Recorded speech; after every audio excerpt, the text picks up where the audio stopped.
You can't make this shit up. Come and fly away with me. Come and fly away with me. Come and fly away with me. Come and fly away with me. Don't you be afraid, everything will change. You and I jumping off the edge. They say dreamers never die. So come and fly, come and fly, come and fly away with me. We're rising, we're falling, we're making through. We're climbing, we're soaring, 1,000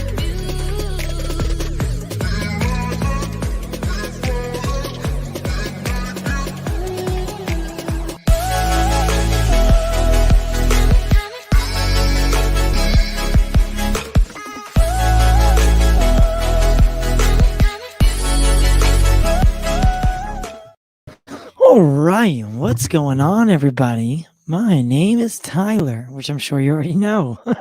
Just kidding. Welcome back to the Pop Culture Corner. This is the Pop Culture Update, and tonight, dude, I think I have too many topics tonight. Quite a few. If we're gonna run through them all, we definitely gonna do it in like a timely manner. But we have everything from The Rock again, confirmed. Not con. I almost said confirmed. The Rock teasing a showdown with Superman, but this time with a little bit of a twist on his words, which I don't think a lot of people were too happy about. The fact that he was very vague about it, a certain aspect of it. Also, Hawkeye episode 4 has dropped, and no Kingpin yet, but we did see another character that we are familiar with show up in the episode. Who was it? We'll find out later. Also, definitely got some No Way Home things to speak about, and some Morbius stuff. So, lots to talk about today. Before we get into all that, make sure to smash that like button, share the show across social media, and if you want to become a subscriber, hit subscribe. Support. You can also support further by becoming a member and or sending a super chat, which I saw that Nick got a free one today. Anyone else getting a free super chat today? I like free. Free is for me. So they just let me send a free super chat. That's pretty cool. Maybe it's because they copyright claimed a million videos that shouldn't have been copyright claimed. That could be part of the reasoning. They're trying to make up for being scum YouTube. All right, guys. So I was thinking the first topic we could talk about is my thoughts on episode 4 of Hawkeye. So tomorrow I'm going to do a full breakdown of the episode, but this week's episode, I'm not going to lie. It wasn't the greatest. It wasn't like a super thrilling episode. No Kingpin, which I think we're all waiting for at this point. No Daredevil, but we did get Yelena Belova, and I think we all knew that was going to happen, considering the image, this one that came out. So she does show up in the episode. The last maybe 15 minutes of the episode are really good, but I do want to say this. The character of Maya Lopez, Echo, I am not a fan of the actress playing her. I don't think it has anything to do with her performance. It's more the writing, and her facial expressions.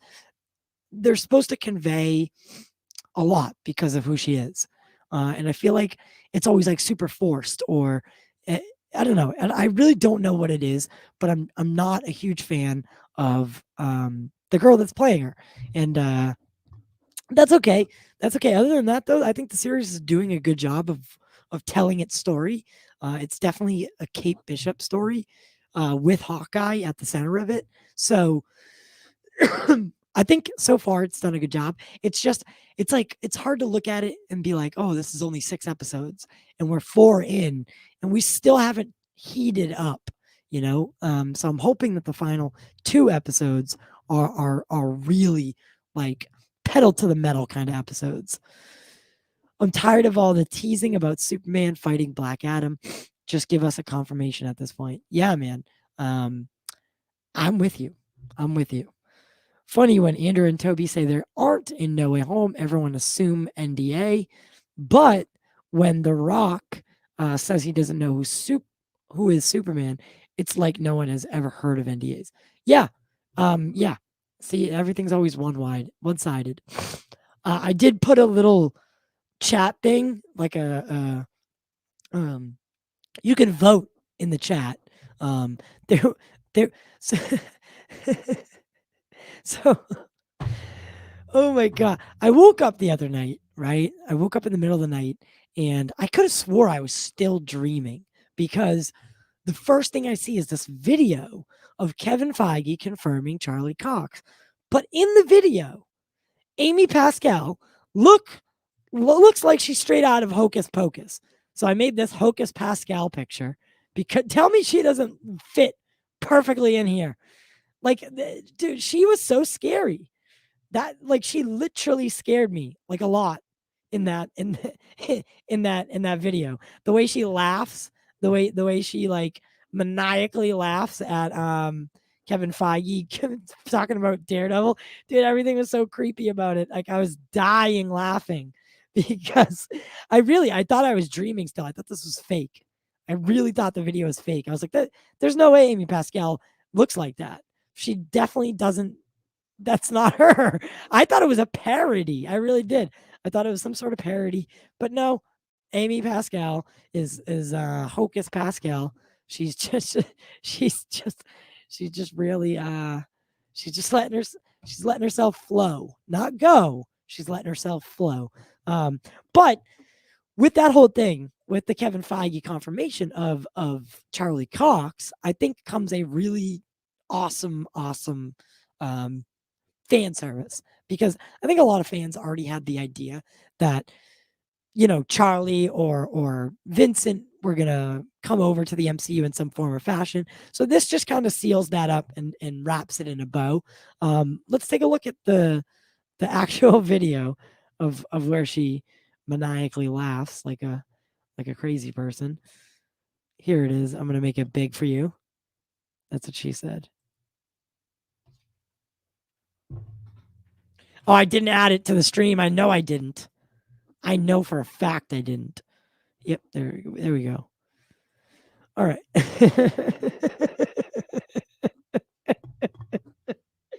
I can't get over it. I really can't get over it. If you were to see Daredevil in upcoming things, Charlie Cox, yes, would be the actor playing Daredevil. Where we see that, how we see that, when we see that. It should say creepily laughing here, like a movie villain. Hold on, run it back. Remains to be seen. Damn it. We see that.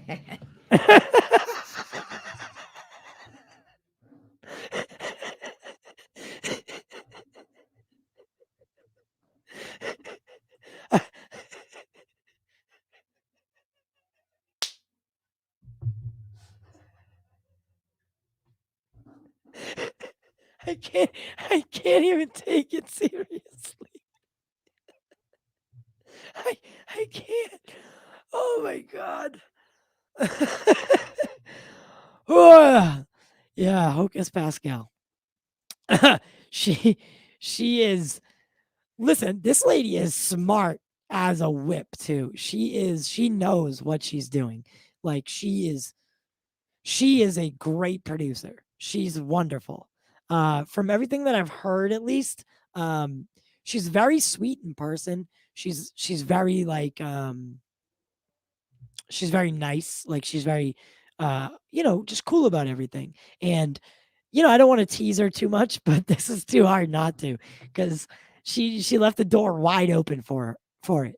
And I love her. You know, she's given us some great films. She's given us this you know, like this Spider-Man, not given us the Spider-Man deal, but she definitely helped the Spider-Man deal helped him come into the MCU, and she's going to help with whatever happens next with Spider-Man. So we have to give the lady credit.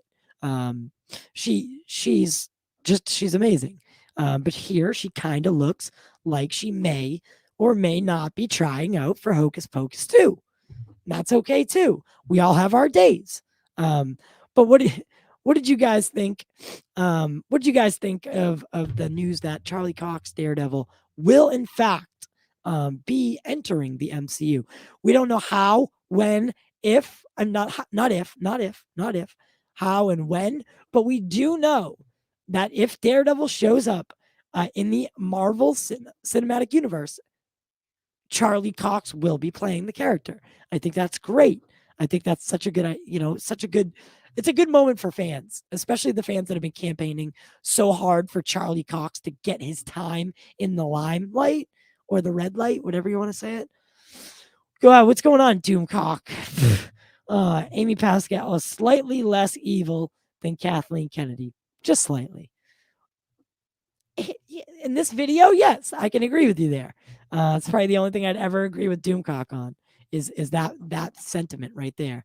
But what are you guys happy that Charlie Cox is going to be now Daredevil in the MCU? And how would you like to see it happen? Would you like to see them kind of continue where the character left off, or kind of bring him over in like a multiversal way, have it not be the exact same character? So what I mean by that is, have it be Daredevil, have it be Charlie Cox playing the character, but have it from a different universe so that we can kind of start over. Let me know. Sorry, I'm just typing something out. Yeah, so that I'm kind of just waiting for a couple people to show up. So I'm kind of rambling on here. But did anyone watch Hawkeye episode 4 yet? I just want to take like a little poll before I talk about it, or if I can talk about it today, considering I just want to know. I don't want to ruin it for anybody. So, well, T-Dub's here, so let me know in the comments. First things first, are you happy Charlie Cox is coming? And how would you do it? Would you have it be the Netflix character just brought over to the MCU and then toned down a little bit, or would you want it to be like a multiversal version, so a Daredevil from a different universe? TW, while we're waiting, what would you think? What would you want? Oh, he's gone already. I look once, he's gone. Jeez, I'm here alone again. No, it's not the real Doomcock. The real Doomcock has like the check mark, and his name would be Overlord DVD. Trust me, I wish it was the real Doomcock, because I'd invite him in. Honestly, I'd invite him in, and then we could talk about how he's so obsessed with Kathleen Kennedy and why he's so obsessed with Kathleen Kennedy. Thanks, Billy. I'm so happy, says Billy for $2 super chat. Thank you. I'm very happy too. Just George, what's going on, brother? Andrew Casale, I want the Netflix show to continue. Yeah, I think that's like a general a consensus, I think, is that we want the Netflix version of the character. Doomcock, you're not really Doomcock. We know. Let's try this again. TW, how would you do the Daredevil thing? Would you bring the Netflix Daredevil over and tone it down and fit it to the MCU? Like, I feel like that would be trying to fit a square peg into a round hole. Or would you make it a different multiversal version? What I had thought you could probably do with a lot of those MCU shows is adjust the plot so that they fit into the MCU, adjust the Netflix shows so they fit into the MCU. What I mean by that is like they're their own version, they're variants, but you just have like at the beginning of season 1, episode 1 of this new Daredevil, you have, some sort of thing like this was, you thought you might have known my story. That was worlds away from here. Here's how it actually went down, and you backfill basically what would have changed from the Netflix version. I actually I put this together in my head. I'm like, if you wanted to put together, it's the same way you could solve the M-rated solution, like solve the TVM MA-rated solution. You know what you could do? I think that's something people are really worried about. Here's the thing. in the comic books, Marvel solved this problem for a little while. That was what the Max brand was for. Why not have like Max, Daredevil Max, Punisher Max on Hulu? Do something like that. I am as real as the chance of the sequel trilogy being erased. Oh, is it bad that I read everything in his voice? What's funny? I can hear it in his voice, but I can also hear it in the non-modulated version of his voice. Yeah. Because the modulated keep talking. version, I'm gonna try something. Yeah, the modulated version of his voice is just all he did was lower the like the EQ. Like he lowered the Ding, ding, ding. decibels. Yes. Yeah, but no, Matt's also right. Like that's what FX is for. Like it could be Hulu, it could have been FX. Like I don't know. Long as they give it sort of the Marvel Studios budget that they've been given to the Disney Plus shows. I just read the Doomcock comments, man. Yeah, it's pretty hilarious. It's so much fun. But do you think that we could ever see a world where Disney started producing the Hulu stuff? Like if they started making Hulu an extension of Disney Plus to some degree, I think that could work. And I think a lot of people have put forth that idea. In my country, we have the Disney Plus Star brand, which is where you get a lot of the FX and FXX stuff and all the extension. Hello, Matt. Hey, what's up, guys? It's nice to see Matt right next to a fake Doomcock. I don't know why. Because I'm 100% real, baby.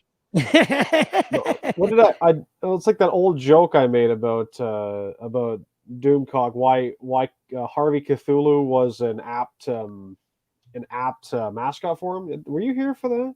I know I was. I think I told Matt. Is Harvey Cthulhu is that like a pun on something? Well, Cthulhu. Was that?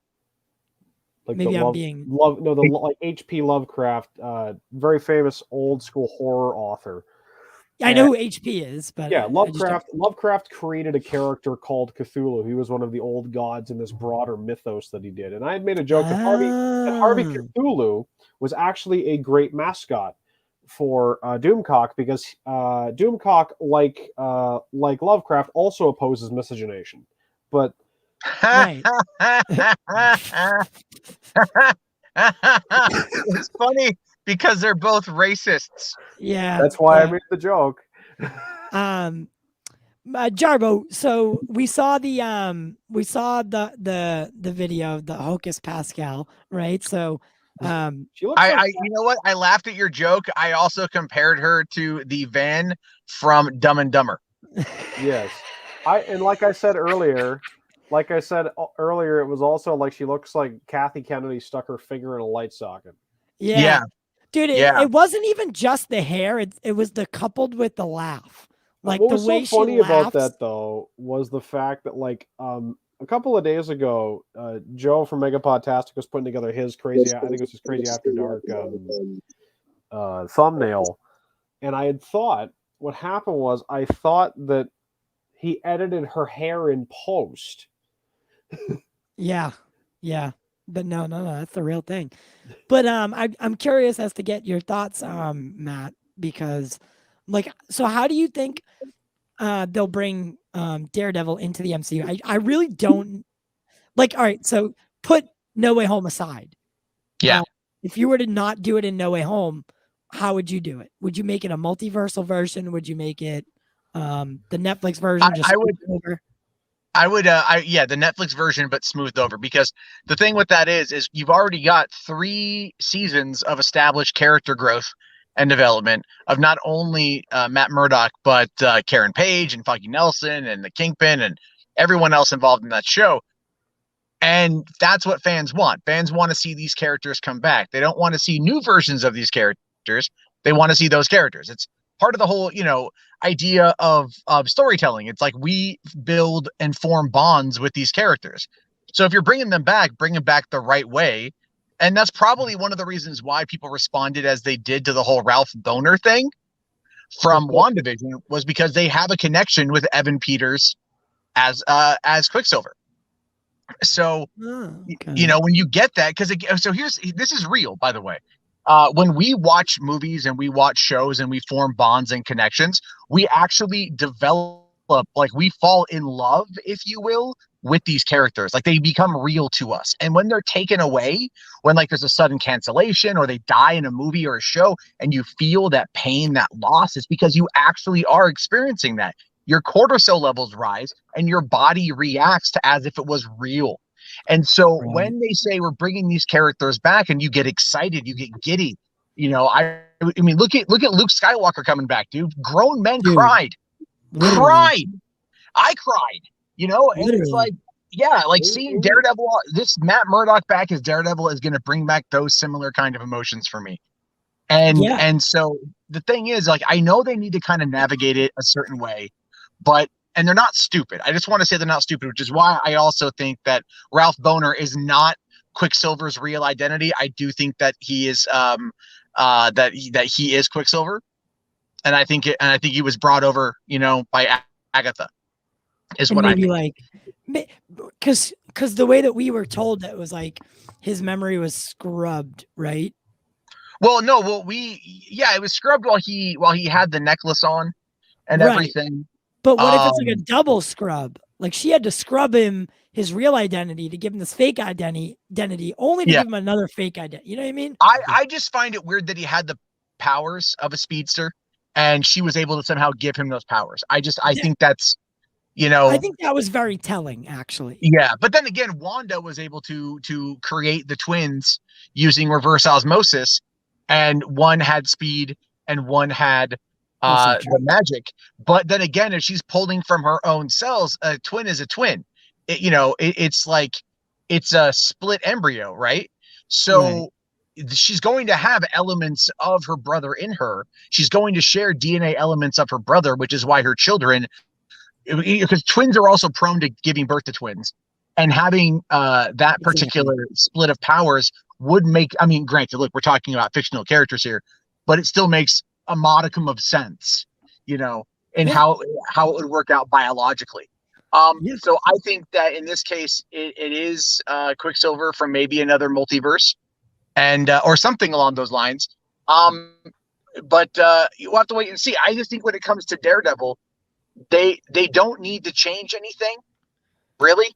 They don't. They whatever. Okay, I'll tell you this. Here's the simplest explanation, or the simplest execution of this would simply be, you know what? Maybe reference one thing is different, a small thing, and then just move on.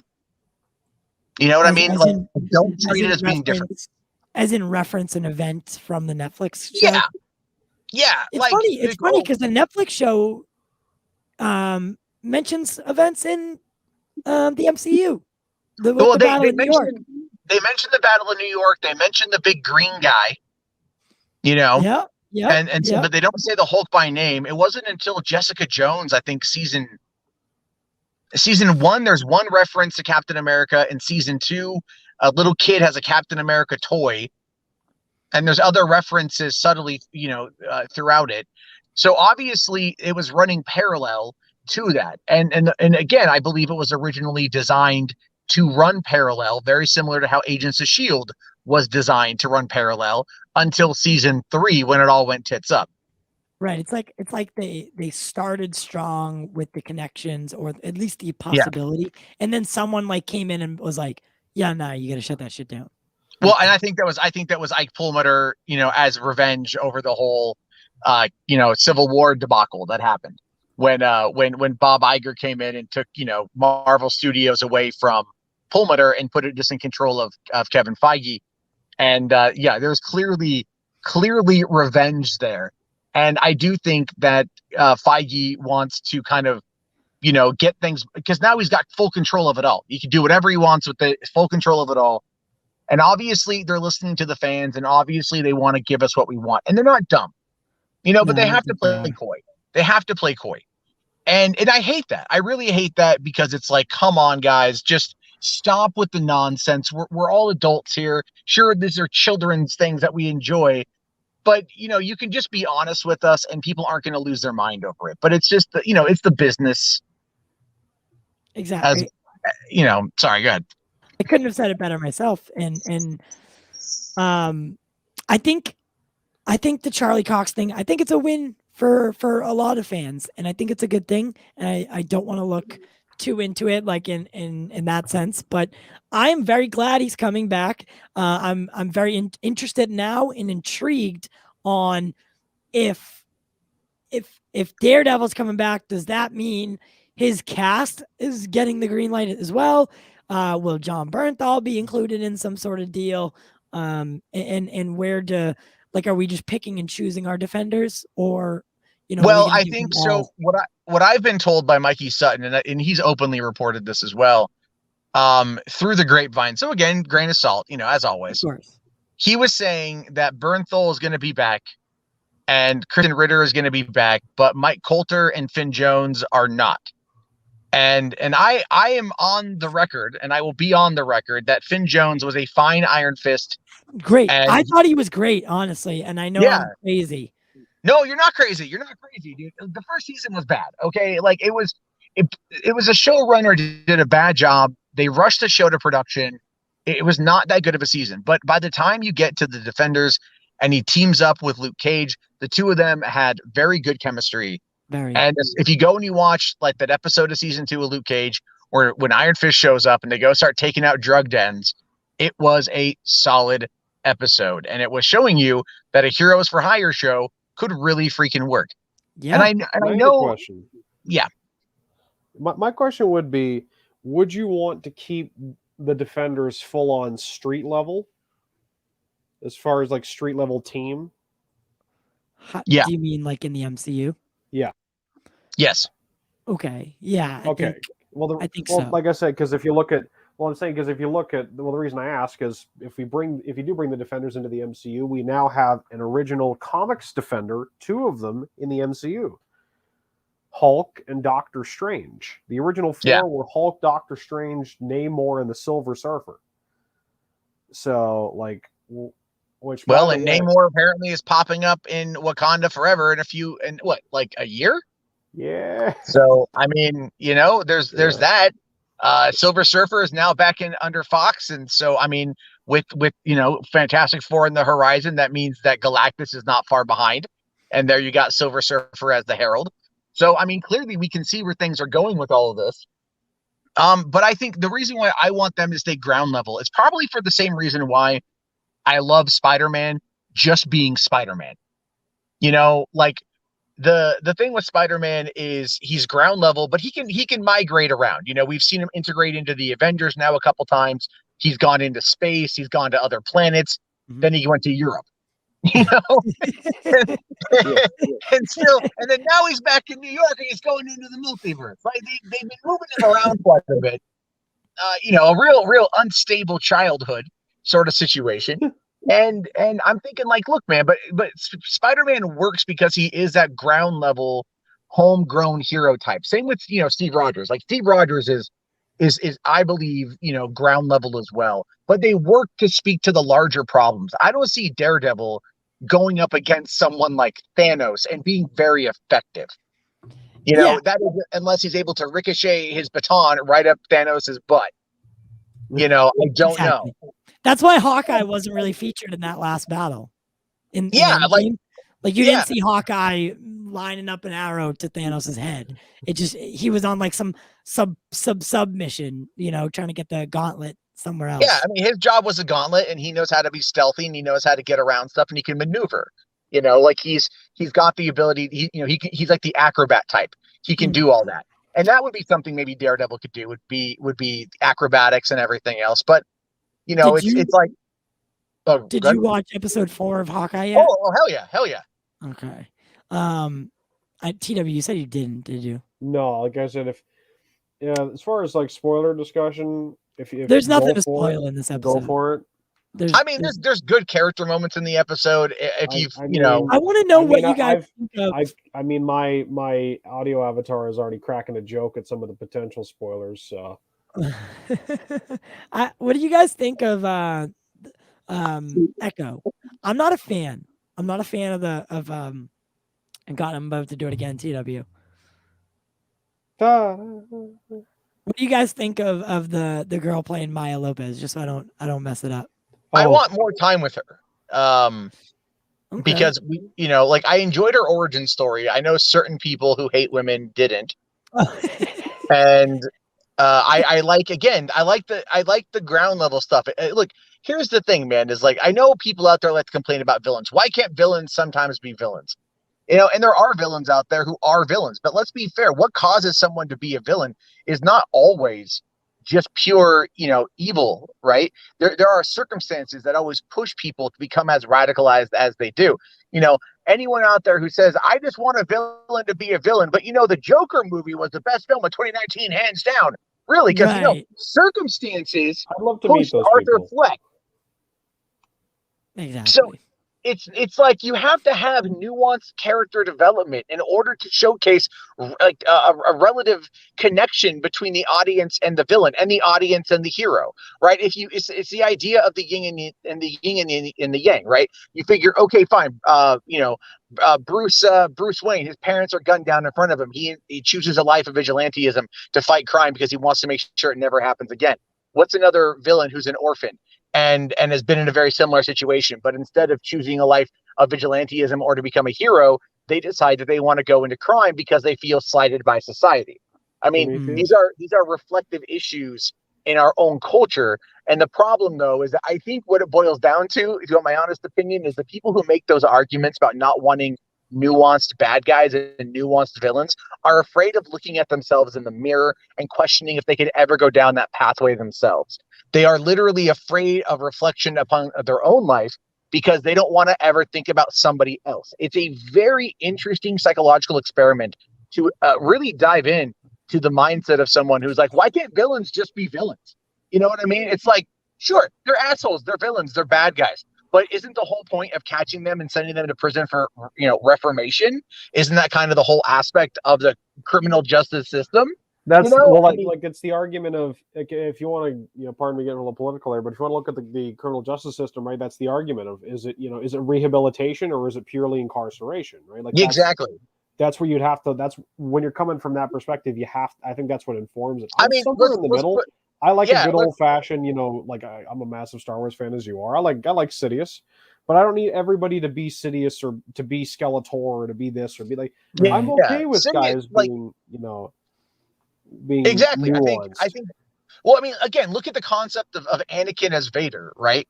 It's like Anakin as Vader. Anakin was manipulated and lied to by Vader, but he also had circumstances.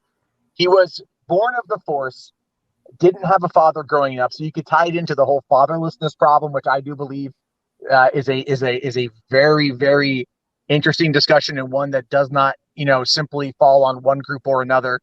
We have that issue in our society and culture. But you figure he was born a slave. He was born into servitude, and then he discovered that he was more, but it was never enough because to him, he never found value. He found value in what he was doing, but he never really had anyone to guide him towards that, you can be more sort of thing. So that was he was told that any attachment was any attachment, forget forbidden, but it was not only on a, what's the word I'm looking for, in a legalistic sense forbidden, but it was also morally reprehensible to have those kinds of like if you look at for example the way that Qui-Gon, if you're looking, you can start with the way that the council looked at Qui-Gon for wanting to train Anakin and allowing Obi-Wan to go off and do his thing, and then you can look at Anakin when it comes to his relationship with Padme, and also even just look through the Clone Wars, his relationship with Obi-Wan and Ahsoka, and just with relationships with people in general. I think that's one thing you can look at too. Well, have you guys watched? Sorry, go ahead. Have you saw the new Boba Fett trailer? Yeah. Yeah, it's pretty dope. I'm very excited for that. Do you think this show will be better than the Mandalorian in some capacity? No. No, no chance. No, I'm not saying there's no chance. I'm saying, for one, I'm hyped as hell for it because it's Boba Fett, Tamara Morrison, Robert Rodriguez, Dave Filoni, Jon Favreau. I mean, the gang is there. Apparently, Din Djarin is supposedly going to make an appearance. It would be very ridiculous if he didn't make an appearance. Yeah, if Mando didn't show up, I would be very, very surprised. I just assume it'll be brief to probably kind of walk. The first episode, right?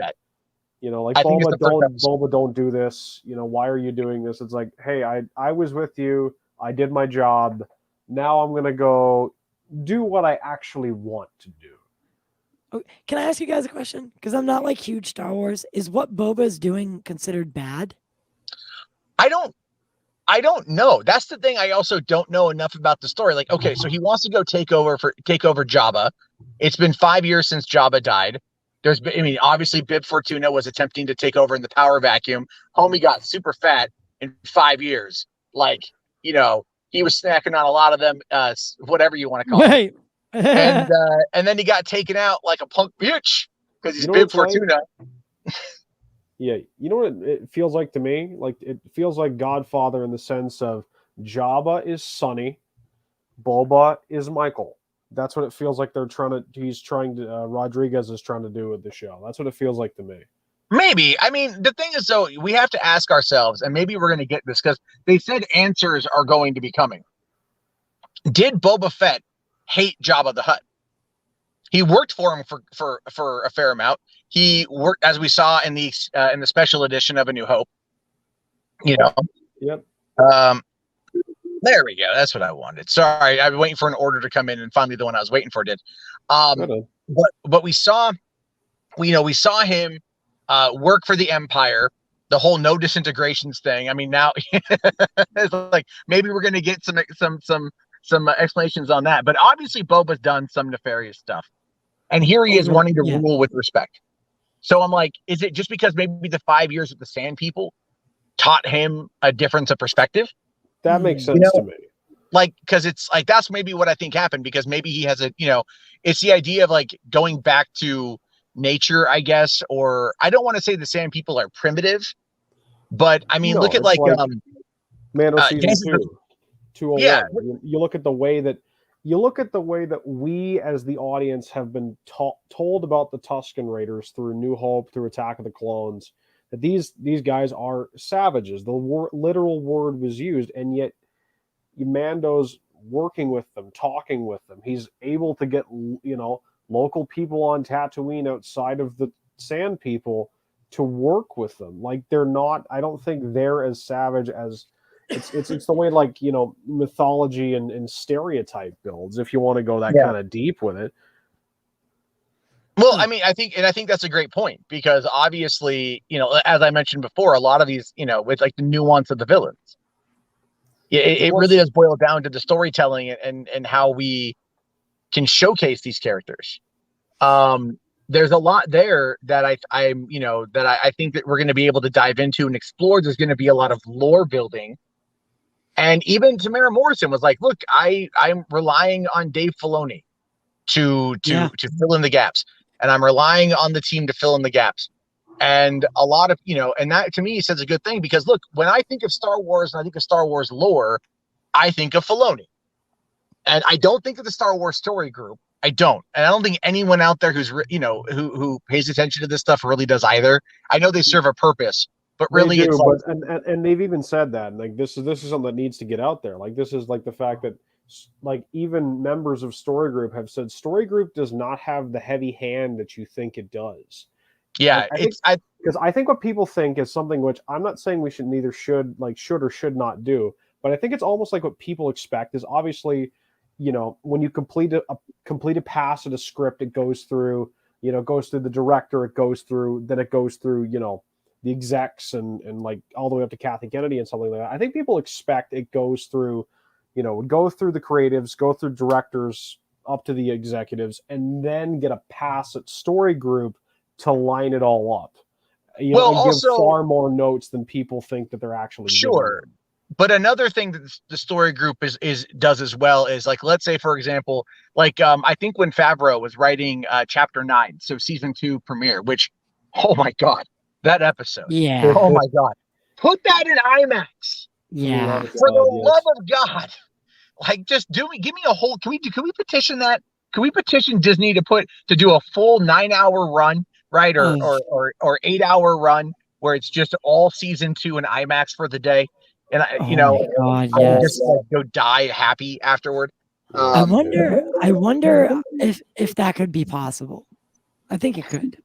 I agree. I really, The question more than anything else, I think would be whether or not it's fiscally feasible for Disney. Because I think obviously the press would be amazing to have, like, hey, go back to the days of the old film serials. Come and see this exciting adventure in 9 parts in cinemas, across the country. Mm. But like the question is whether or not it's feasible to, would you have to team up with a cinema chain? Would you have to but would it wouldn't work that be a good money-wise? idea though? Because what we find ourselves asking a lot lately is how can movie theaters adapt to what's coming? Here's a little thing that like Matt just stumbled across is why not take hit seasons of television or even certain episodes, finales, whatever, and premiere them in like large premium format. I said the same thing about Game of Thrones. Oh my God, yeah. What was it? The Battle for Winterfell should have been an IMAX. The Battle of the Bastards should have been an IMAX. I mean, like those, they should have done at least like the season 8 premiere, the first couple episodes in IMAX or something. Even if it was a one-night engagement. See, I'll tell you what effed it up, and then I actually have to go because I need to get this delivery. But what effed it up, and it all goes back to Ike Perlmutter. Inhumans. Okay. So the Inhumans, because when Ike Perlmutter we've talked about on here, we've talked about it on here before. What a disaster that was. True, but did you know about the IMAX involvement? Yeah, because I was there. I went to the screening. Oh, you saw it in IMAX? I'm so sorry. I did. I saw it. Oh man, it was the first 2 episodes out of I think, at least I think so. It was the first 2 episodes. Yeah. And it was back to back, and it was specially made for IMAX. And like, then her hair gets cut off in episode 3 to save money. It's just like it was such a travesty. Okay, hang on a second. I never watched let Matt the show. finish his point before he goes. But like, I just had to process that. Yeah, no. The Inhumans is a case study in terribleness. I mean, like it's a case study for why Scott Buck should never work again in Hollywood. And they even got Ramsey to be in it. Yeah, Bolton Ramsey. I know, right? Yeah, and not Bolton Ramsey. It was it was. I know it's the. I forget his name. I forget his real name. That's why I called him Ramsey. Iwan Ram. Yeah, it was something. I mean, not only that, but dude, Anson Mount. Mick Mars in the dirt. Yeah, Anson Mount is if you haven't seen Hell on Wheels, you are missing out on the show. That is a great show. I have not seen it, but I've wanted to. And yeah, Anson Mount was Black Bolt. So yeah, I know. Like you get Anson Mount, he doesn't talk. Wasted opportunities. It's just it was such a bad show. And then like it just I never finished watching it. I got 4 episodes in. And I'm like, I'm done. I'm just, what? It was that was a weird thing because that fall was Inhumans and Justice League, right? Mm-hmm. All were out around the same time, and the only good comic book thing that around then was freaking. Oh no, I think what was it? 2017, the fall. No, there wasn't anything. I think Iron Fist 2 season 2 was then, and Luke Cage season 2 was then. Yeah, because Homecoming was the summer. Yeah, right. Or okay, yeah. Like Thor Ragnarok came out around the same time. At least that was good. Yeah. But I mean, just man, they borked Inhumans. It just tanked the brand. Someone asks, do you think they'll ever? So we've talked about this specific topic. Do we think they'll reboot Inhumans? Yes. But no, you don't think so. I don't think so because look at how they're handling Miss Marvel. She's not going to have the Terrigen. They're not creating the Inhumans because they just spent $70 billion to get back X-Men. And make no mistake, I know people will argue with me on this one, but Disney paid the $70 billion for Fox because they wanted the entertainment assets, specifically the X-Men. And because I can believe that. And that opens up everything else in regards to all of that universe that they can then mine for Disney Plus and put on movies and just make billions upon billions because they'll make 70 billion back off the X-Men alone over time. And look how long they've been trying to not fudge the numbers, but look how long they've been trying to get into that world. You go right back to, the post-credit scene of Winter Soldier. Quicksilver and Scarlet Witch were the only two characters that were allowed in the whole arrangement to be used by Marvel Studios. They've been trying to get anywhere involved with the X-Men forever, you know. It's definitely crazy. But hey, guys, I got a dip. Okay. But Yeah, it's no always problem. a great time. I'll be up tonight if you go. All right, on. I'm going As live will I. at 1:30, so 1 a.m., 1:30 a.m. your time. Mikey Sutton is coming on. Okay. He has got 2 scoops that he's dropping. One is about both are going to anger Doomcock, by the way. I don't have Oh, to eat great. Raisin Bran, do I? Oh, great. And one of them is about Kathleen Kennedy. Yay. And then the other one apparently is about a new Superboy series that is going to, well, Spin off from. I think the comic. So, because the big comic reveal from the other day that got all the chuds all upset. No, I did not. But that's so weird that like the What spinning happened? off like from there. What that's so weird because Jonathan doesn't have powers. What they make Jordan? They're gonna make. I don't know what they're gonna do. He dropped an article on his website today, but there's another part of it that he's gonna drop on the show tonight. And then I am driving, so I have to keep going. But he's gonna do that. And then of course I'm gonna be talking about the Snyder stuff or the Batfleck stuff, and then Will Wheaton versus Dave Chappelle. Because I saw the thumbnail. I was so stunned. I can't wait to come back to that, by the way. Will Wheaton is such a chud. He's such a chud. Chud. He is such a chud. I mean, but yeah, no, I'll definitely join. Just send me the linky and I'll be there, my friend. All right, guys. Well, hey, thank you very much for having me on. I always love talking with Ty and TW. Great conversations. That's what fandom is. That's what this conversation is. Support the Pop Culture Corner. Thank you, my friend. I'll see you tonight. Peace the heck out. But I did want to talk about the Batfleck thing, and we'll get there in time. I promise. I promise. But as far as the reveal, for those who don't know what we're talking about in the comics, Jonathan Kent, for a bit of context, John Kent, who is Clark and Lois' son, at one point he was had a comic with Damian. He had Super Sons. It was a great book, by the way. At one point he got pulled into the future with the Legion of Superheroes, and he comes back and he's aged 5 years, ballpark. Like he's aged a fair bit. And so one of the other sort of twists that came out of that very recently in a new book called Superman, Son of Kal-El, which is basically John Kent is Superman alongside Clark, but they're just in separate books, was that Jonathan Kent came out as bisexual. Yes. And that was the big twist for those who might not have been familiar. And twist is a strong word, but like, hopefully you understand what I'm getting at. Yeah, it was a liberty, like an artistic thing that they're trying to do. Yeah, and it was something they tried to do, and hey, if it works, it works, like, and it seems to be something they're going with, and because I haven't kept up with a lot of modern DC, and it's no disrespect to the quality of the material, it's just sometimes it goes by so quickly, and what's the word I'm looking for? Too much month, not enough money, kind of thing. Exactly. But it's as far as that, I'm still interested. The one thing I want to see out of season 2 of this show, to be honest, Superman and Lois, is I want to see them. Hang on a second. For anyone who doesn't know, there is a trailer out for Superman and Lois season 2, and it's actually pretty good. Listen, I am a fan of Superman and Lois. I did not think I was going to be. Simply because I'm definitely a Henry Cavill Superman guy. But I think Tyler Hoechlin didn't get enough credit simply because he's overshadowed by Henry Cavill. But in this multiversal world that we live in, and with comic books and their adaptations, I think it's very easy to have a couple different Supermen. One resides on TV and one resides in the films. And I don't think they overshadow or undershadow each other at all. And I think the story that they told in Superman and Lois was a very unique one. It's definitely a family, small town. It's got that CW drama feel to it, but with a higher production budget. Everything about the show was fun, entertaining, and I thought delivered a quality Superman story.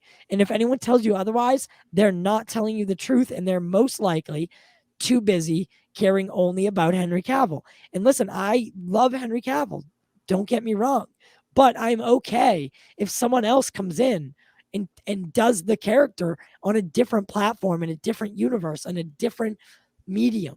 And Superman and Lois is not just a Superman show. Clearly, by the title, Superman and Lois, it's about the trials and tribulations of being parents. It's not the same character that we know from Man of Steel. It's so polarly different. Yeah. And my one thing I would love to see them do, just as a pure reference, I'd love to see them like not do it in passing, because you know how in the episode of Supergirl, when they decide, like one of the season 1 episodes, when they decide to put together her costume, and she's going through like old Supergirl costumes from the comic books.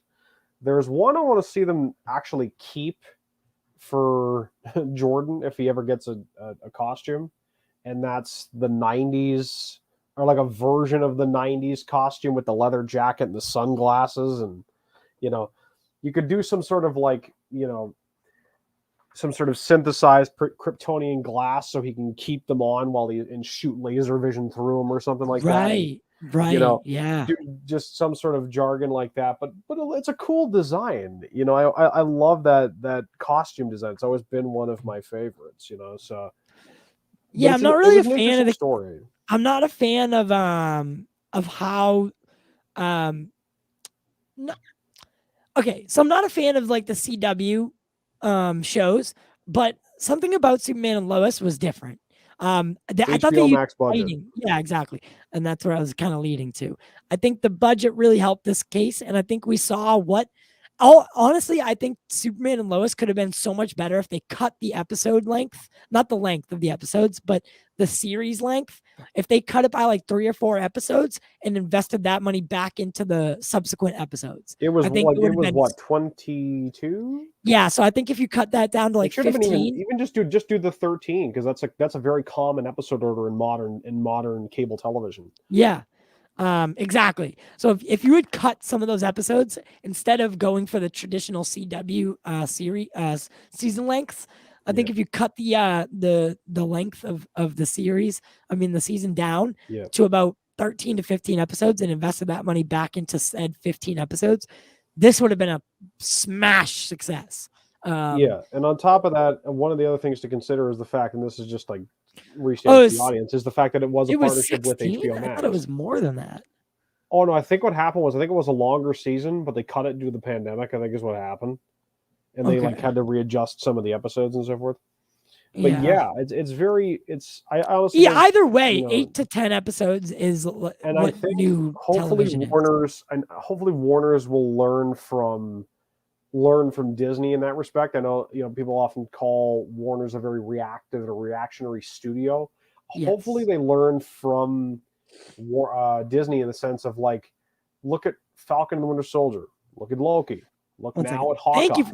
Thank you, Billy, for the $2 super chat. We're going to get to Black Adam in just a moment, but it looks like you can't wait. All right, good. But yeah, that's pretty much like all I was saying is like, we have success now with Marvel Studios live action stuff where basically you had the film side of it putting together, near film quality TV with regards to visual effects and to a lesser extent storytelling. I think you could get away with that if they reoriented some money and let some of the Warner Brothers Pictures folks want to do something with a story. We're already getting an HBO Max show on Peacemaker. We're already seeing that they're willing to kind of connect it more to a universe that's with the film. But if they want to connect it to the television but provide some budget, I think that would be an interesting idea as well. And hopefully something that they would pay dividends so they can keep doing it. Yeah. I'm gonna have to go with Nick here, by the way. I don't think Diggle will ever show up as Green Lantern. That Arrow ticked me off twice in a row when it came to that. First, when they teased it, it was... Oh, no, forget that. Forget the John Diggle tease. I'm going right back to the season 3 flashback. A season 3 or season 4 flashback when, in like the first episode when they tell Oliver in the flashback, you have to go back to Lian Yu? Yes. Did you see the guy in the bar that walks by the camera? No. Air Force pilot name badge, Jordan. I'm like, come on, No guys. way. Yeah, that was the wink and nudge. I'm like, I was waiting for like the end of season 3 where arrows, Green Arrow's would get hit by something and boop, hard light I punch never off saw screen. that. Yeah, it was a huge deal. You can go look it up. Type in Arrow Hal Jordan reference. It's you'll see it. It's a like blink and you'll miss it. It was Yeah, like there and most gone. likely just never caught. Oh my god. Oh my god. Yes. They winked and nudged at Hal Jordan in season 3, the year we got metahumans in Arrow Huh. and magic. Like Right here. Wow. I'm shocked that I this was didn't see actually miffed at that. And then on top of that, there was also multiple references to Diggle potentially being a Green Lantern because you had, John Wesley Shipp's Barry Allen, or was John Wesley Shipp's Barry Allen? Yes. Or was it his? No, Yeah, he was Barry Allen.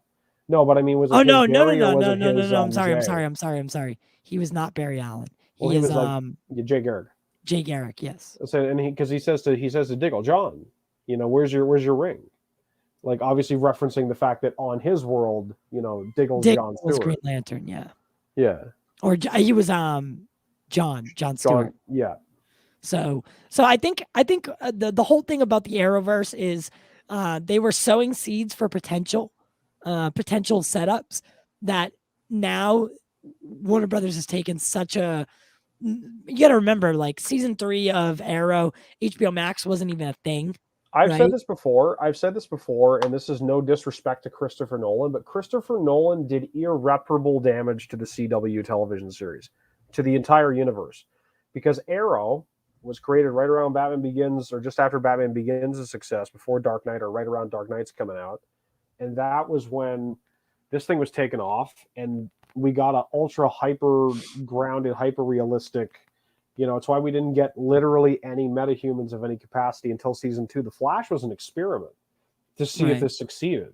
And that's why then they started reincorporating metahumans into Arrow. And so that was one of the problems. You were already kind of trying to follow one guy's vision or do something that was inspired by person A. And then, after Nolan's trilogy ends, Man of Steel comes out, it's quite successful. And obviously, I'm not saying Zack Snyder's the blueprint, I'm not one of those guys. But I will say, I don't doubt that between Man of Steel doing at least modestly, commercially and critically. Yeah, so after Dark Knight Rises, that was it. I was getting my timeline wrong. But still, even though that was the third in the trilogy, you had, and I think Arrow started off. Arrow starts off really dark, gritty, yes, in that tone of the Dark Knight. Full on hyper realistic, hyper grounded, literally nothing short of, it's hyper realistic tech in the sense, but it's not, you're not going to get like the trick arrows you might see Hawkeye use, or later seasons of Green Arrow, or, Green Arrow in the comics. There was so much that was I liked about Arrow, but also so much that was just so frustrating about Arrow. Yeah, the later seasons were definitely kind of interesting. Was the whole Oliver Felicity thing that they decided to go with? No, what was funny was Andrew Kreisberg, not too fun to talk about now, all things considered, but before he actually worked on Arrow, the dude literally did a Green Arrow Black Canary comic, which was basically about Oliver and Dinah, on their honeymoon, kicking ass and taking names around the world. Hi, Gavin. Oh, what's up, guys? How you doing? I haven't seen you guys in a while. Yeah, I don't think I've seen you in quite some time, actually. How's it going, man? Good. It's going, man. It's going that's for sure. It's moving. It's moving along. My second job called me tonight, and they were like, "Hey, we have a water main break. You don't have to come in." And I feel like there's no feeling that's better than that. Thinking you have to work and then being told you don't is one of the single greatest feelings in the world.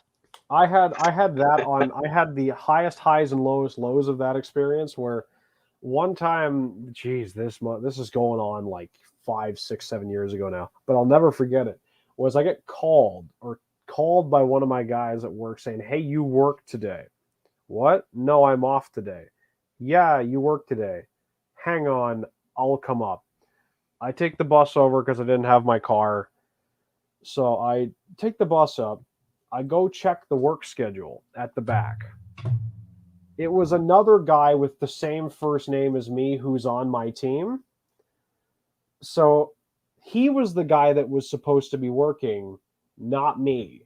So I had to go talk to the guy who called me and say, "No, this is the other guy. I'm going home. Bye." Do you get to go home? Oh, I did. I left. I'm like, "No, Okay, I'm going home." okay, And it was the that's other guy. great. Okay, 'Cause, dude, bye. if they made you stay on, I'd be so No, pissed. it wasn't my man. It wasn't my managers that called. Like, it wasn't my manager that would have made me stay because I didn't punch in. I checked the schedule first before I did anything.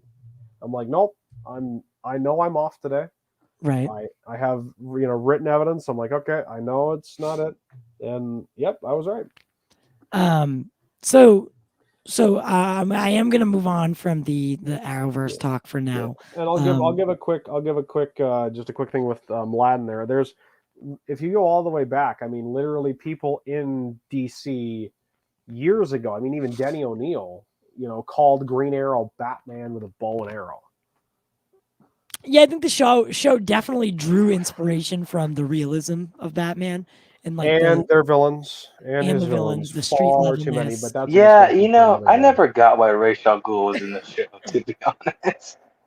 It was a Okay. plot device so they could You set ready? up the Lazarus Pit. You can set up the Lazarus Pit, but you ready? Get a load of this before we move on. You have Ra's al Ghul wants to continue the generations of his empire, so he tasks one of his daughters to marry a hero who has protected a great American metropolis and sees him as a potential man to sire and heir to his empire. Did I just describe Arrow or did I just describe Batman? You Yeah. described You be the both. judge. Can't make this shit up. Thank you, Doomcock. I appreciated that assist. No, you're spot on, man. But actually, next up, and trust me, I'll probably I would like to talk more about the Arrowverse. Yeah, absolutely. Some other soon. But with the amount of topics I have today, it's insane. So next up, Black Adam.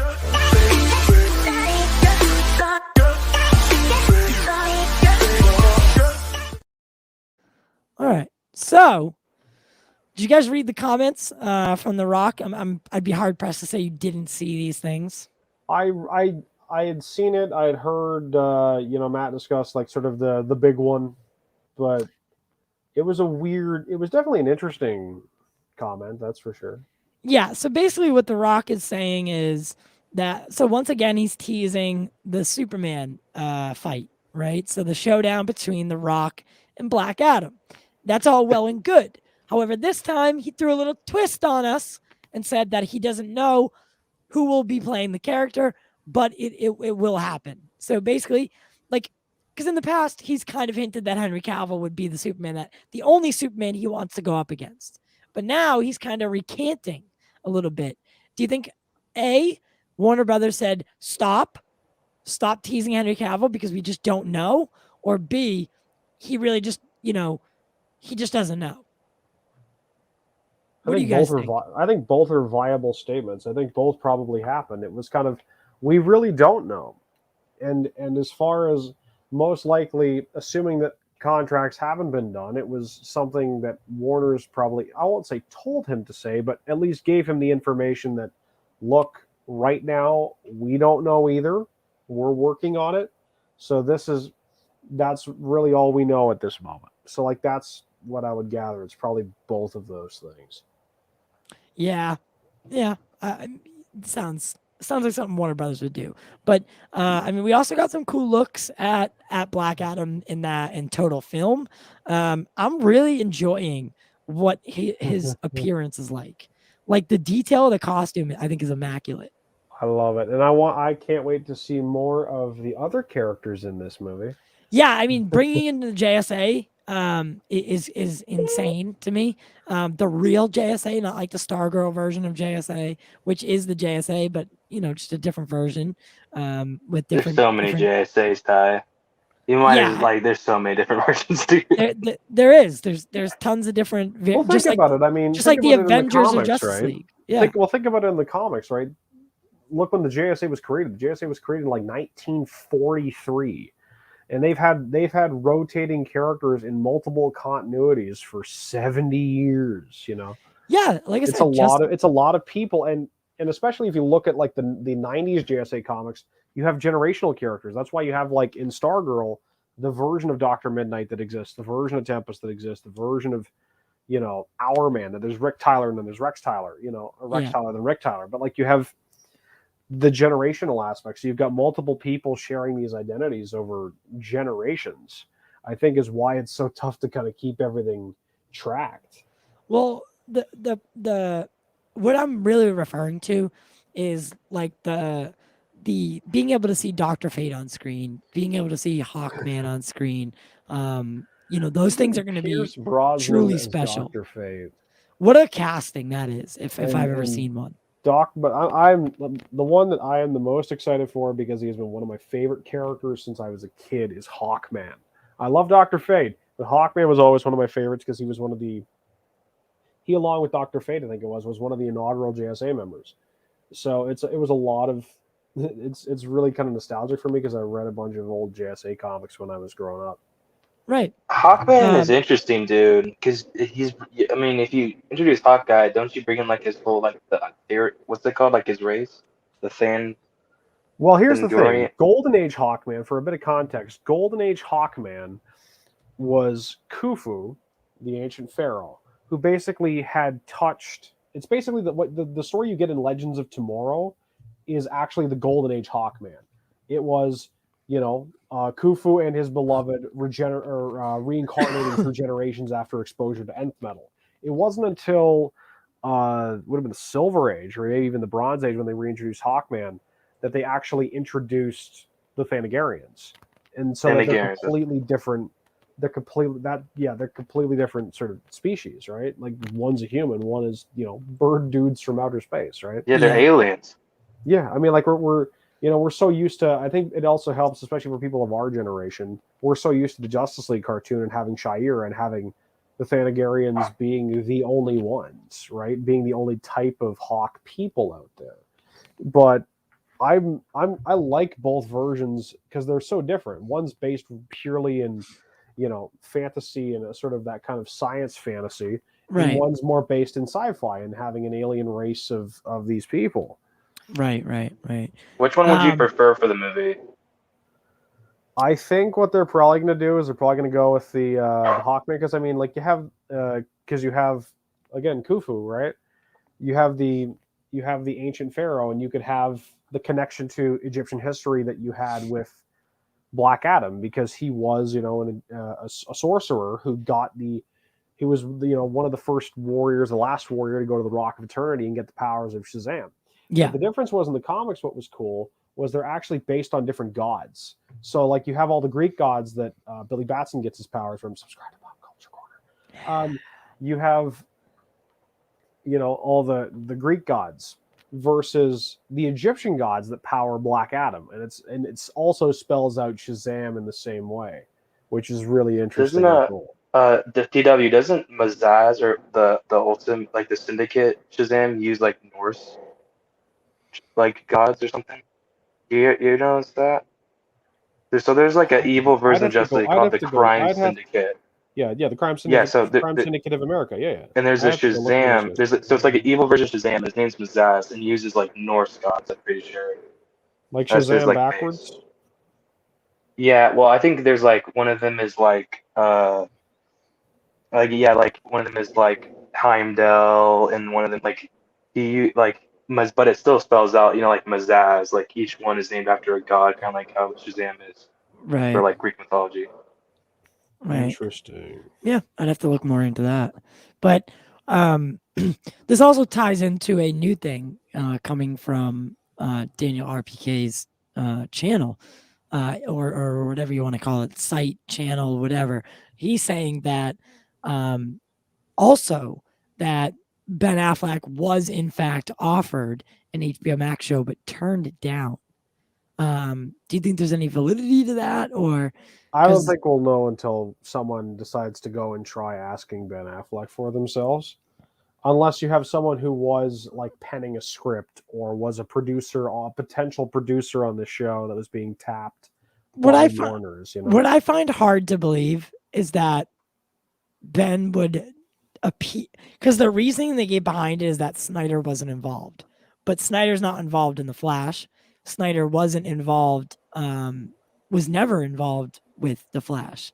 So, and then the fact that the pitch for the original series wouldn't have had Zach at the helm either. So I'm not sure. I know Daniel has been reliable in the past, but this one just seems like it's conveniently placed at a time when there's like a teeter-totter in the world with the Snyderverse stuff. I mean, And I a lot can of pe- see it. A lot of people Like, think this puts a nail in that coffin. It's possible. But again, like there needs to be. We see Daniel RPK talking about it again. I'm not discussing his track record, but I'm definitely a guy that like needs to see it discussed in trade publications. Not to say it's legit, but to at least give it a bit more, a bit Credence. more kind of credence to it. And there's no disrespect to Daniel RPK or GWW affiliates and employers of Pop Culture Corner, but like I don't mean that in any sort of disrespectful way. It's just I think because of the fact that there is that more kind of it is more mainstream in the sense of Hollywood. It's directly involved in the business versus it's talking inwards to the industry. Like Variety and Deadline and those are very much kind of almost talking in towards the industry versus scoopers who were talking to pop culture fans. And so Right. I think you're gonna spin it in a way, not necessarily like in a non-factual way, but you're going to have the information that's going to be pertinent to your readers going out there in some sort of way. Right. We also don't It's have just- context, dude. We don't have context for this stuff because the thing was like, let's say if OU did pitch Ben Affleck his own movie, what says that like those terms like weren't that he would have thought it? Dude, because when Ben Affleck had his movie, he was the director and he was starring in it. If they pitched him this new movie and he's all like, well, you can star, but you're not going to be part of the writing team, you're not going to be part of the direction team, but you can be Batman. He's going to be like, fuck no, dude. I did. Before you messed it up, I was going to direct this movie, my own Right. Batman thing. So why would I want to settle for something less than what it was? Nick makes a great point here too. Didn't Joe Manganiello just say that he put the character behind him? So that's what I'm saying. That's kind of what my point is. Like, doesn't it seem a little convenient that this comes out right now? That And like after everything. That's a valid point. And like especially in the case of Manganiello, the reason he put it behind himself was because he's more, I think if memory serves correctly, he was looking at it from his perspective of like there's really not much out there, right? Like there's not much coming from the company that would say, hey, this thing's going on. Like, he hasn't heard anything. So that helps. Yeah, I agree. But I guess the question is like, does a lot of people for a long time have been saying that Ben Affleck might not make it out of the Flash. The closer that we get, I don't know. That might be the case. It might be. It's possible. And that's a really shitty thing because I really enjoyed Ben's Batman. I really wanted that story to be told with the Joker, especially the death in the family kind of storyline with it wasn't Jason Todd. No, it was Jason. No. Why am I confusing this? Which Robin was dead? It was Jason, right? In the comics, it was Jason. I'm talking about Zach's the version. Snyderverse was Dick Grayson. Yeah, so it was Dick. It was Dick. Yes. So that's right. Thank you. I think that would be and then the way it was like the way I've heard it was, a main fight with Deathstroke and then flashbacks to the Joker, and then somehow the plot would weave together. I think that, like, just hearing that story being pitched is something to like get a half chub about. So you know, I was like super into it. I was so pumped. And then, you know, just things don't go your way sometimes. But Andrew says, I met Daniel RPK, got to talk to him on Discord, and I trust him. You trust him because of you got to talk to him on Discord? I don't think that's a reason to trust him necessarily, but I know, like, well, are you like, do you trust his like sources, or do you like trust him as a person? Like, if I call someone and I'm like, I trust, like, the dude on the other line could be like a murderer. I could talk to Doomcock on Discord and not trust him. I don't know, dude. In other news, the Snyderverse. No, I'm just kidding. But there is, I mean, guys, Spider-Man's what, like 9 days away? How excited are you guys? Yep. I'm so I'm seeing excited. it Friday night. I can't go I'm Thursday. So seeing it Friday night. I'm seeing it Thursday at 10 p.m. local. Yeah. Well, I'm watching it Wednesday, so fuck you guys. Oh, what, do you live in like Britain where they get it like 2 days early? They're like, oh, No, I'm going to. oh, you're just showcase. special. I am special. Yes, I'm You're special. just special. Okay. Oh, Matt Jarbo coming in thinking he's telling the truth. Well, Jarbo, it kind of lines up with your views about the Snyderverse, so I can see why you trust that. I could see that. But no, I get to see it because I was invited to a showcase screening. So I am, but I'm also going to go see it with normies too, because that's what I do. You got to be stuck with the common folk like the rest of us. Yeah, and it's only like literally 24 hours before. The only reason they invited me is so we could record the show that night instead of having to wait for opening day. And I'm gonna be like from the 13th till the day I see the movie. I'm gonna be on complete social media blackout. Like, nope. And to be fair, yeah. I'm not doing the show live on Wednesday night because I know nobody's gonna watch because people are going to be shutting down their social media presence for it because of that fact. So basically what I'm doing is I'm going Wednesday night, I'm recording my intro and outro, and then coming home and I'm getting on an interview with Jeffrey Ford, who helped edit the movie Spider-Man No Way Home, and he did all the Avengers and Captain Americas and a couple of the Iron Men, a Thor. So I'll be jumping on an interview with him, and then I'm cutting it all together as our Spider-Man No Way Home coverage, and I'm going to release it the day after opening day. So I'm going to release it on the Friday, so that because I know everyone who wants to see this movie is going to see it in the first 2 days, or at least the majority of folk will have seen it in the first couple days. So there's definitely a method to the madness. The fact, so something else came out today. John Campea was talking about it. I don't know if you guys saw this, but I was talking about Tobey Maguire's Johnson again. No, most likely. Oh, Venom's Johnson. Yeah, he was talking about Venom in Morbius. The director basically confirms it, is that Venom would show up in Morbius, which leads me to believe either one of two things. Either A, Morbius is in fact in some sort of form in the MCU, whether it's a pocket universe or whatever. I don't know. But either that or Venom was transported to a universe where, yes, Tom Holland is Spider-Man, but not necessarily the MCU proper. And that's where Morbius takes place. So I don't know. I really don't. That would be such a Sony thing to do. This is such a weird thing because with Morbius, we see Tobey's version of Spider-Man on a wall in a PlayStation Spider-Man pose, like a loading screen, with murderer written on it. But we also see we also see Vulture. We get name dropped to Venom. So like it's like where does this movie take place? Like what universe? I have a It's feeling so we'll probably confusing. We'll find out by the end of the movie. Because does that come out first, or does Spider-Man come out first?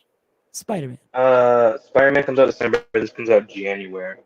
Oh, So they're gonna get okay. a month from each other. But did you guys see what Tom Holland said? Like on his interview, there was an interview where someone asked him if you had to go against a villain or something. I think it was, or he had to go up Raven? against a villain or fight a villain. Tom Holland said Morbius. He's like, I would want to fight Morbius. And I was like, that's interesting, because I honestly bet Tom Holland didn't even know who Morbius was before Jared Leto became Morbius. So I don't know, man. I don't know. I know Tom was also saying that if the multiverse script didn't work, Yeah. they were gonna do Craven for Spider-Man 3. The fact that Craven was the splinter of the mind's eye out of that equation is very odd.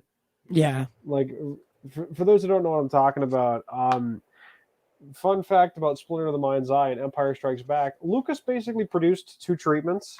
One in case A New Hope did really, really well, and one in case it didn't do very well commercially. It did well, so we got The Empire Strikes Back. If it didn't do well, he was going to do this other thing, which got turned into the novel Splinter of the Mind's Eye. Tell me more. That's interesting. Like, does she have a car? So Yo, go ahead, Ty. So what do you guys think? Where do you think Morbius takes place? The MCU or not?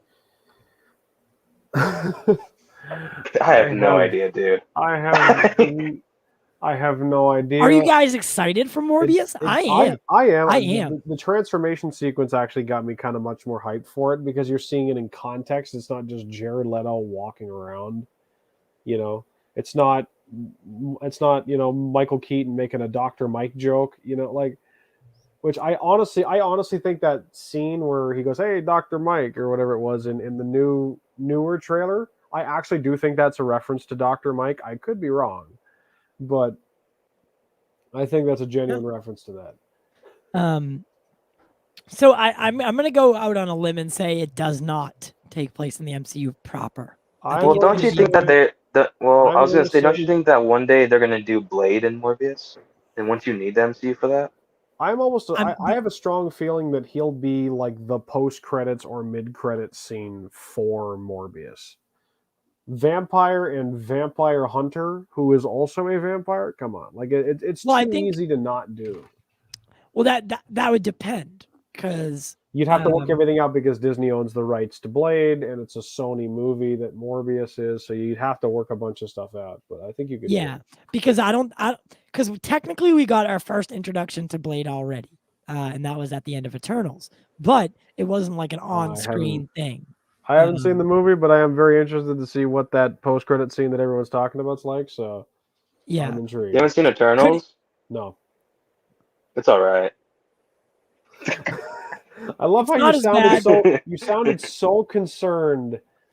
It's not as bad as everyone makes it out. You haven't seen the Arizona Cardinals play this season? They're all right, like. No, they're number one.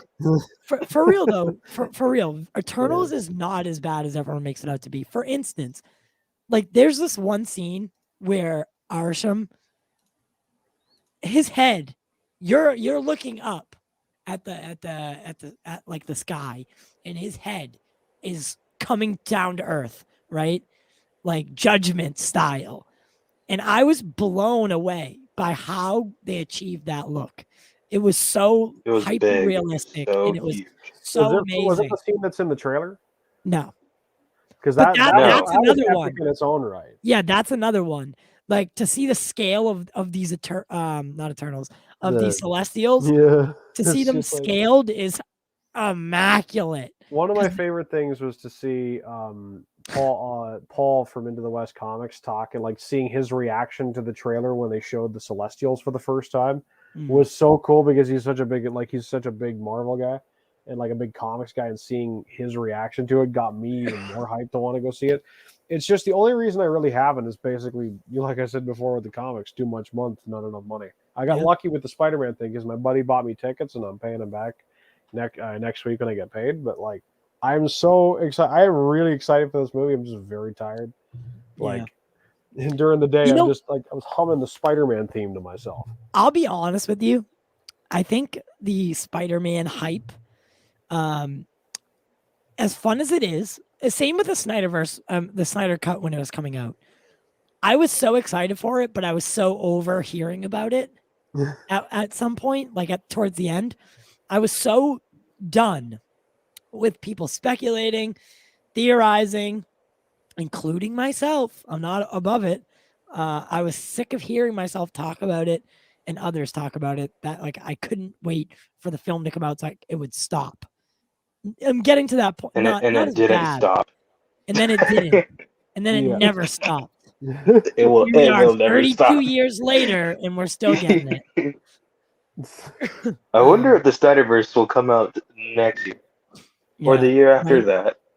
Zack Snyder will be like, I'm waiting. Zack Snyder will be I'm- laying in his casket, and people are like, "But are you going to restore this? Do you have the movie? Yeah. Will you I'm make genuinely Justice League 2? wondering. I've said this before. I'm waiting for Netflix. I am waiting for Netflix to finally either use potentially trademark, or Snyder will do it, trademark the Snyderverse to describe all of his Netflix original IPs. So It'd be a that smart marketing well, move. think about it. It would actually, if it happened, it would actually work out well for Netflix, and it would work out well for Warner's, because Netflix can go, what do you mean restore the Snyderverse? The Snyderverse is right here at Netflix, and it's still going on right now. Yeah. And the Warners can go, what are you It'd- talking about? We it'd be don't have a great- Snyderverse. We have the DCEU. The Snyderverse is over at Netflix. What are you talking about? It's a genius marketing tactic if they could implement it, and I think they could. I think it's such a genius idea. Big brain. Big brain. But You go the Living Planet brain, you know. Oh, sorry, Yes. wrong franchise. I apologize. wrong universe. Wrong universe. But all right, guys. I was only planning on going like an hour and 10. But if you do want to catch more of me, I know, it's been a little weird lately. Trying to balance the 2 jobs plus trying to stream and do shows, and then write for GWW. It's just been a lot, so I'm kind of trying to find a perfect balance, as all things should be. Perfectly balanced, as all things should be. And I'm working on it. Carlos and I, we have a Hawkeye episode 4 breakdown that will be debuting tomorrow. Tomorrow's a big day for us. Tomorrow we have the breakdown coming out. We have an episode of Jabbing with Jack, and Meta is going to be hosting the Game Awards tomorrow I'll night. be there. Yes, I will be and there TW will be on there. panel, and we can we can compare our predictions relative to our actual what actually happens. And don't forget, if you purchase it, this is a joke. Going back to that stream, you'll know what I'm talking about if you watched it. If you purchase a package of Doritos, don't forget to use the coupon code Corporate Hush Money for 20% off. Yes. JP will Yes. appreciate that. And actually, so we're partnered up with TubeBuddy. So if anyone is a streamer or makes YouTube videos, and you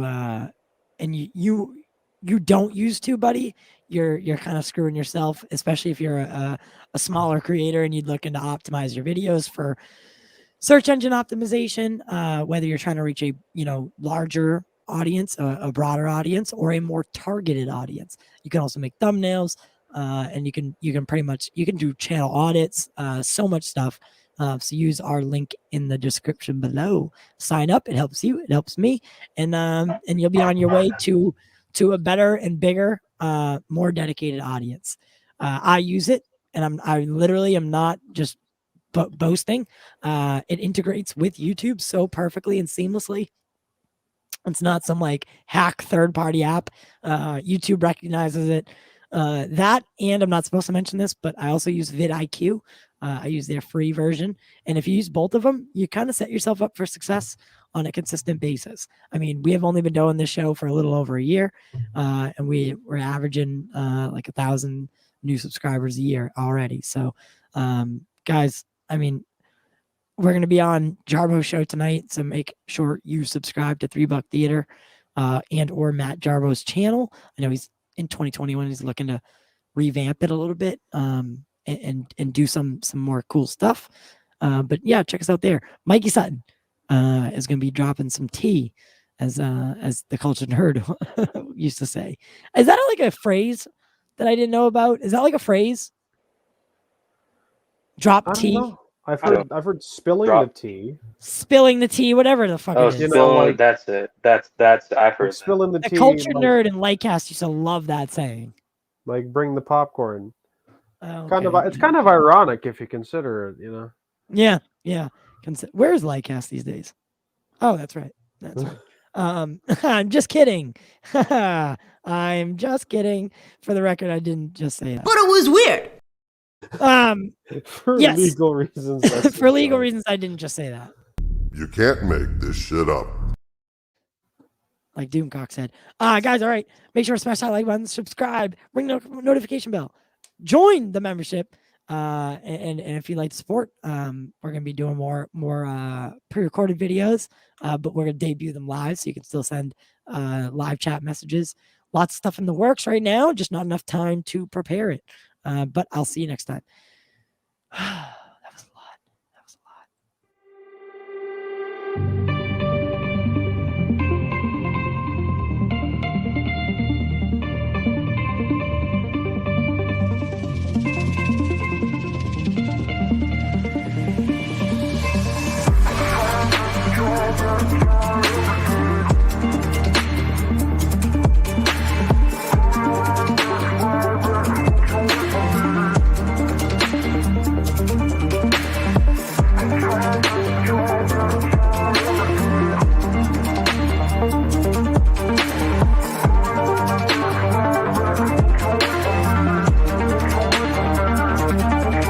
Tried this, tried that, tried everything. Coming right back. Won't you wait for me? I need you to stay right there.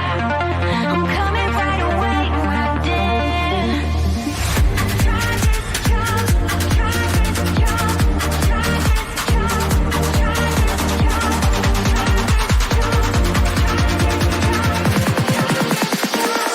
tried this job.